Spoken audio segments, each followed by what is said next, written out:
Old corningware dishes stashed in your pantry could be worth thousands of dollars.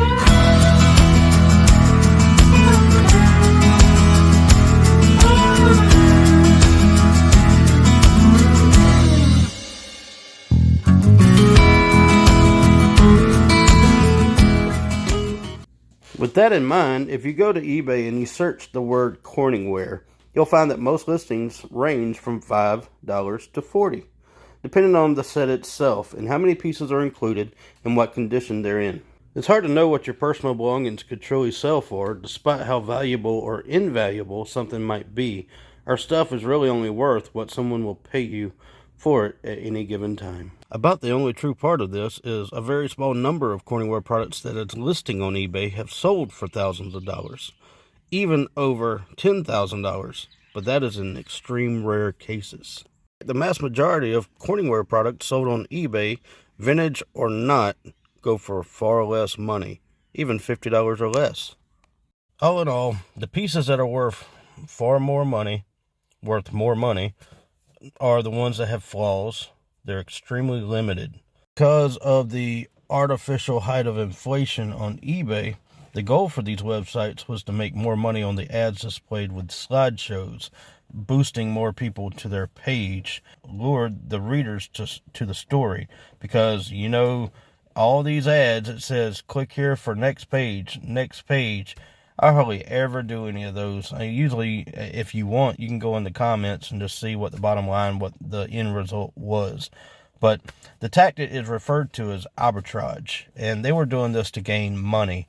And a lot of these listings that are on eBay are actually false. I mean, a lot of the ones that you're going to see, they're going to have, one bid.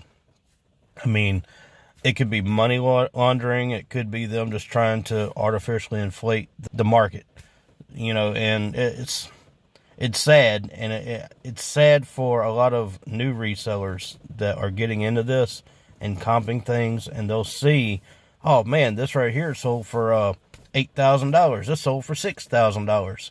And in the long run, it really is not worth that. So another red flag to look for is going to be even numbers. You don't want to see even numbers. Another thing is, not only that, when you're doing your comps, usually when it pulls up, you want to see the last few days that it sold, and kind of give you an idea of when it's going to sell for about how much. But when you see these highly inflated averages that's on there, it really messes up someone. So if they go out there and they find one of these pieces, say $30, $40, at an estate sale or an antique shop, and they're like, oh wow, I can get $6,000 for these, it's unlikely going to happen. I mean, it is what it is, and I don't want to see anyone go through this. My wife and I actually collect corningware because it's kind of like a baby booming thing where, a lot of our parents and grandparents used it, and now a lot of us new baby boomer generation are using it as house decor and decorating and stuff like that, and just because we want to see it back, because we miss our folks. I mean, and that's what it is. It's nostalgia, and I love it. I love buying it, and I love finding it for a reasonable price, and that's why we buy it. Also, another thing you want to look for, I mentioned about one bid, but you want to see multiple bids by multiple people. Such, if there's a listing that has 22 bidders, it's most likely to be real. But if also, on the other hand, if it says best offer accepted, the sad news is you'll never know what the best offer was. A little FYI out there, I mean, just be sure to do your due diligence. Please feel free to reach out to me if you have any questions. Comment down below. If you have any questions, or, you can reach me also on my Instagram or even Facebook. Yeah, all of it's Lucky7 Auction, the same as my YouTube name. And now I'm going to share with you some of, some patterns as far as, what to look for out in the wild for corningware. And this first one right here is going to be the Cornflower Blue, which was one of the first, designs that was released. And the second one here is going to be the Starburst pattern, which actually is, a lot of people consider as rare. It is hard to find, but it's a nice piece. It was created in 1959 and 1963. You have the Blue Heath. That was in the mid-70s. Then you have your Nature's Bounty, which is 1971.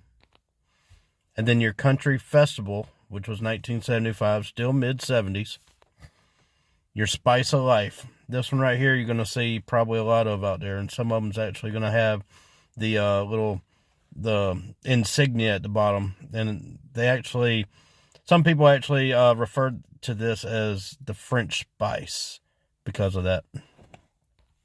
The next one's going to be French White, which is a more modern dish, 1978. The next one's going to be Wildflower. This was actually 1984. Well, actually 1978, 84-ish, somewhere in there. Don't quote me on that. I'm pretty sure that's what it is, 78 to 84. Then your next one's going to be English Meadow. This is when you're getting into the 80s and early 90s. And finally, for the last one is Floral Bouquet. And this was produced from around 1971 to 1975. So that's going to wrap up today's video. I just hope that this will help everyone to be aware of asking price versus sold price, and for everyone to do their due diligence while comping future eBay sales. If you have anything you'd like to ask, again, feel free to comment down below. You can send me a message on Instagram and or Facebook. Be glad to help you out in any kind of way I can. And until next time, take care. Hey guys, thanks for watching this video. Hit that thumbs up if you like this video. Hit the subscribe button if you would like to watch some more videos. And hit that notification bell if you want to know when we upload new videos. Have a great day, guys. 35, I'm going to be able to be 35, now 40, 40, I'm going to be able to be 40, now 40, 40, 40, I'm going to be able to be 40, now 5, 45, I'm going to be able to be 40.